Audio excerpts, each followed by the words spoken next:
سرکټ بورډونو څخه مو کمپوننټونه یا نورې برخې وایستلې. په زرګونو عکسونه واخیستل شوه. بیا د دغه عکسونو په کارولو سره موږ په دقت سره د کمپیوټر هره برخه په درې بعدي شکل جوړه کړه. د لوی کمپیوټر څخه نیولې بیا نو تر هغه کوچنۍ پرزې پورې. په نتیجه کې دا د کمپیوټر ټول هارډویر یا پوسټغالي دي چې دلته به یې وڅېړو. دا داسې ښکاري لکه یو کس چې یو کمپیوټر مات او ټوټه ټوټه کړی وي، بیا یې پرزې سره ایښي وي. په هر صورت راځئ چې مخته ولاړ شو.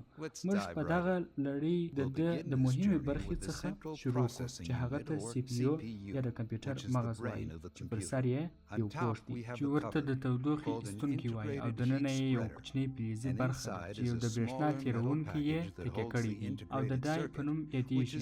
دا ډای په یو پرنټ شوي برېښنا تېرونکي فلزي میله کې ځای پر ځای شوی دی چې 1200 اړیکې لاندنۍ برخې دننه یې د لینډینګ ګریډ ایریا ته توزیع کوي، کوم چې د مادربورډ سره وصل کیږي. دننه د انټیګریټ سرکټ څو مختلفې برخې لري. تر ټولو پیژندل شوې برخه یې 10 کورونه دي چې پروګرامونه لارښوونې پکې اجرا کیږي. هر کور خورا پیچلی دی.